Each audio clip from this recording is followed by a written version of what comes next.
So let's talk about ISO 55000 because now it's become more of a norm standard. Why has it been so impactful to businesses?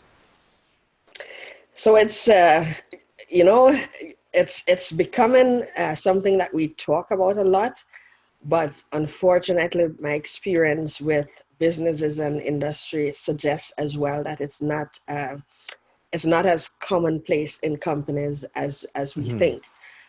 But standards go through that process. So, for example, people talk about ISO 14224 now, but it's been around for years. People talk about ISO 9001, it's been around for years. So ISO 55000 is going through that. Part of what is creating the inroads for it is the fact that it is truly a global standard. So it's not really coming out of, say, an association or a Hmm. particular country. It's a global standard, and ISO it's they have really rigorous rules around how standards are developed and how they're revised and how the information gets transmitted. And I really like that because with that comes the fact that the standard can then be globally applied anywhere in the world and Hmm. to any industry and to any asset. So that is one of the reasons that it is on the uptake.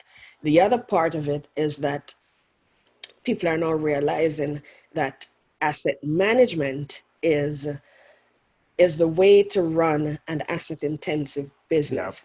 It's not a maintenance strategy, it's not a reliability strategy. It is not a one time event of developing an asset management plan. So it is the way to run the business over the long term.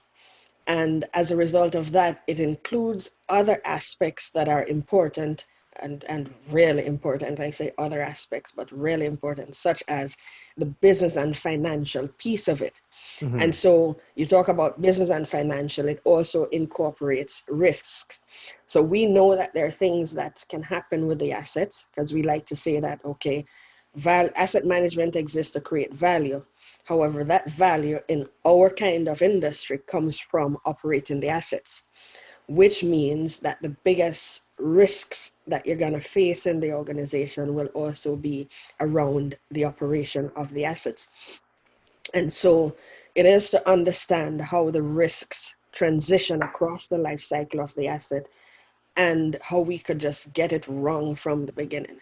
So Yeah. if you think about asset information, for example, as something that starts and exists before the asset physically exists, you can then see how we could get it wrong and start to create risks from the start of the process that just multiply all through the operation of the asset.